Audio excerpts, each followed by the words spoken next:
menjelaskan materi tentang administrasi pendidikan. Sebelum kita masuk ke materi, yuk kita kenalan dulu yuk. Oke, perkenalkan namaku Hasanin Tias. Aku mahasiswi Universitas Islam Negeri Sunan Kalijaga, Yogyakarta, Prodi Pendidikan Islam Anak Usia Dini. Pada kesempatan kali ini, aku akan menjelaskan beberapa materi yang terkait dalam administrasi pendidikan.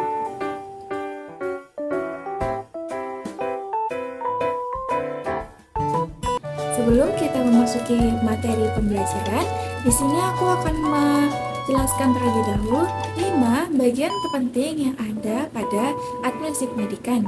Yang pertama, ada pengertian dari administrasi pendidikan. Yang kedua, ada karakteristik dari administrasi pendidikan. Yang ketiga, ada ruang lingkup beserta fungsi administrasi pendidikan. Yang keempat, ada manfaat dan tujuan administrasi pendidikan. Dan yang terakhir, yang kelima, ada komponen-komponen dari administrasi pendidikan. Masuk kepada penjelasan yang pertama, yaitu pengertian dari administrasi pendidikan. Administrasi pendidikan terbagi menjadi 2 kata, yaitu ada administrasi dan yang kedua ada pendidikan. Administrasi diartikan sebagai kegiatan yang memberikan pelayanan, bantuan, dan pengarahan kepada sesuatu untuk mencapai suatu tujuan atau lebih dikenal dengan kegiatan tata usaha. Sedangkan pendidikan secara bahasa didefinisikan bahwa proses pengubahan sikap dan tata laku seseorang atau kelompok orang dalam usaha mendewasakan manusia melalui upaya pengajaran dan pelatihan. Para ahli juga mengartikan bahwa administrasi pendidikan sebagai tindakan mengkoordinasikan perilaku manusia dalam pendidikan agar sumber daya yang ada dapat ditata sebaik mungkin, sehingga tujuan pendidikan dapat tercapai secara produktif. Dengan demikian, administrasi pendidikan bukanlah kegiatan kependidikan, akan tetapi adalah kegiatan pengendalian rangkaian kegiatan kependidikan agar berlangsung secara efektif dan efisien dalam mencapai tujuan yang telah ditentukan sebelumnya. Next, kita lanjut ke penjelasan kedua, yaitu karakteristik administrasi pendidikan.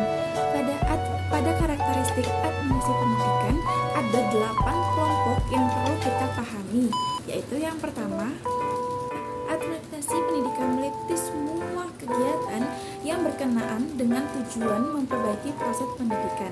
Yang kedua, administrasi pendidikan merupakan usaha kolektif dan kerjasama sekelompok orang di dalam lembaga pendidikan berdasarkan ketentuan-ketentuan atau batasan-batasan kemampuan tersebut.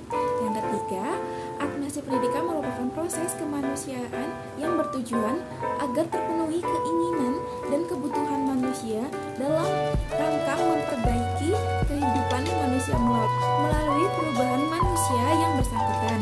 Yang keempat, administrasi pendidikan ialah proses sosial dengan arti kata bahwa administrasi pendidikan tersebut harus memberikan manfaat bagi masyarakat. Yang kelima, administrasi pendidikan adalah proses pendidikan yang berusaha untuk mengembangkan pekerja-pekerja dan orang-orang yang berkaitan dengan organisasi. Yang keenam, administrasi pendidikan juga merupakan usaha-usaha yang teratur dan usaha-usaha yang tepat dalam melaksanakan koordinasi pada suatu organisasi. Yang ketujuh, administrasi pendidikan merupakan kerja kepemimpinan yang bijaksana dan dapat menciptakan iklim yang kondusif, meliputi material, psikologis, spiritual, dan sosial. Dan yang terakhir, administrasi pendidikan adalah proses pendidikan yang bertujuan atau jalan untuk mencapai tujuan. Materi yang selanjutnya adalah menjelaskan tentang tujuan dan manfaat dari administrasi pendidikan. Tujuan dari administrasi pendidikan yaitu untuk meningkatkan efisien dan efektivitas penyelenggaraan kegiatan operasional pendidik dalam mencapai tujuan kependidikan. Adapun yang menjadi tujuan utama yaitu pendidik untuk mengembangkan kepribadian dan kemampuan peserta didik agar menjadi warga negara yang memiliki kualitas sesuai dengan cita-cita bangsa berdasarkan Pancasila. Tujuan administrasi pendidikan juga terbagi menjadi 3 kelompok, yaitu ada jangka pendek, jangka panjang, diartikan sebagai agar tersusun dan terlaksanakannya suatu sistem pengelolaan komponen instrumental dari proses pendidikan yang meliputi komponen siswa, pegawai guru, sarana dan prasarana, organisasi, pembiayaan, tata usaha, dan hubungan sekolah dengan masyarakat agar terlaksananya proses pendidikan.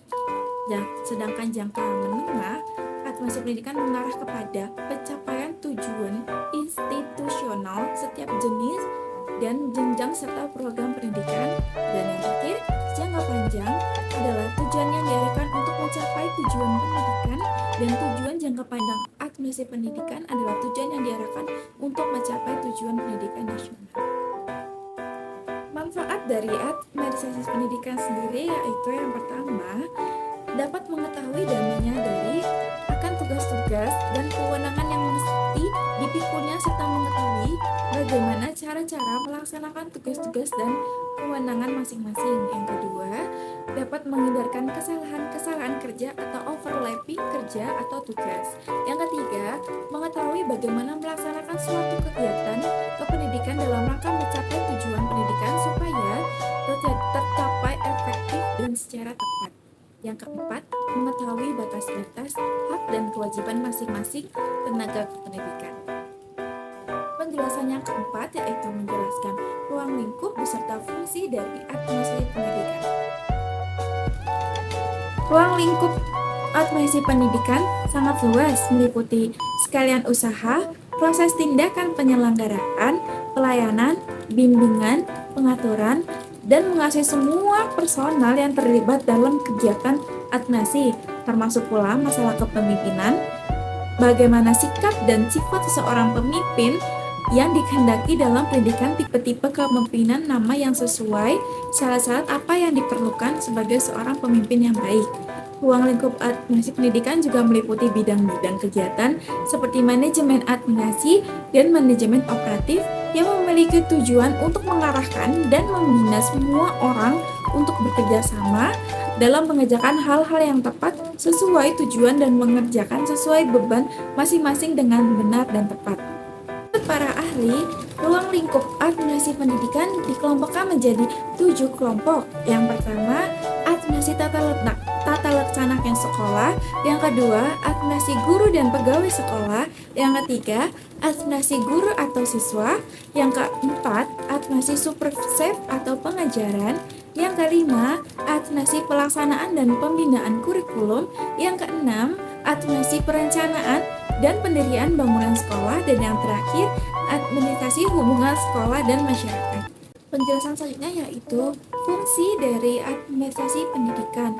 Fungsi dari administrasi pendidikan itu ada 4, yaitu disebut dengan kata POJ. Yang pertama, planning, organizing, controlling, dan actuating.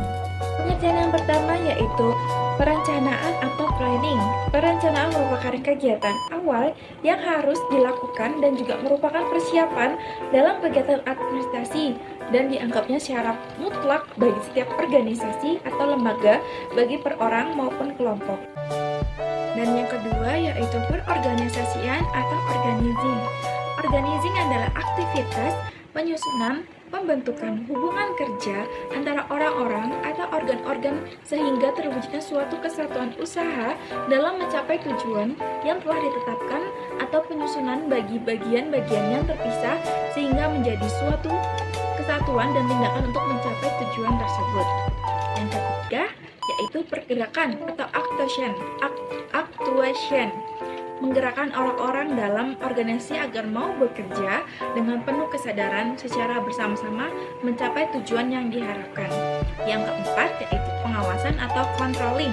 Pengawasan merupakan kegiatan-kegiatan dan tindakan-tindakan untuk mengamankan rencana dan keputusan yang telah dibuat atau yang sedang dilaksanakan. Penjelasan yang terakhir yaitu komponen-komponen yang terdapat dalam administrasi pendidikan. Komponen-komponen administrasi pendidikan terdapat beberapa golongan, yaitu yang pertama administrasi personal sekolah. Segenap proses penataan personil di sekolah yang terdiri dari kepala sekolah, wakil kepala sekolah, guru, kepala tata usaha, semua karyawan tata usaha, dan sebagainya. Yang kedua, administrasi kurikulum.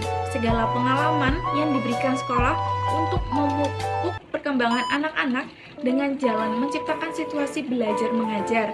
Yang ketiga, administrasi prasarana dan sarana pendidikan untuk sarana seperti lokasi atau tempat, bangunan sekolah, dan lapangan olahraga.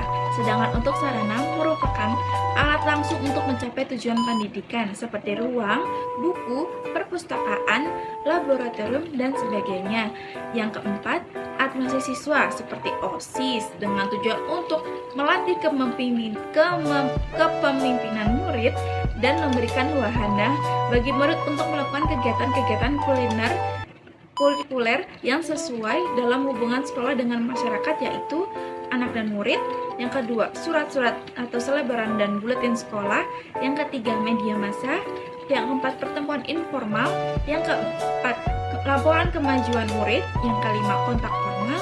Yang keenam, memanfaatkan sumber-sumber yang tersedia di masyarakat. Dan yang terakhir, badan pembantu penyelenggara pendidikan. Begitu saja materi yang saya jelaskan dengan tema administrasi pendidikan. Terima kasih yang sudah menonton video pembelajaran saya kali ini. Dan sekian dari saya, Astaning Tias, pamit undur. Sampai jumpa kembali. Assalamualaikum warahmatullahi wabarakatuh. Dadah.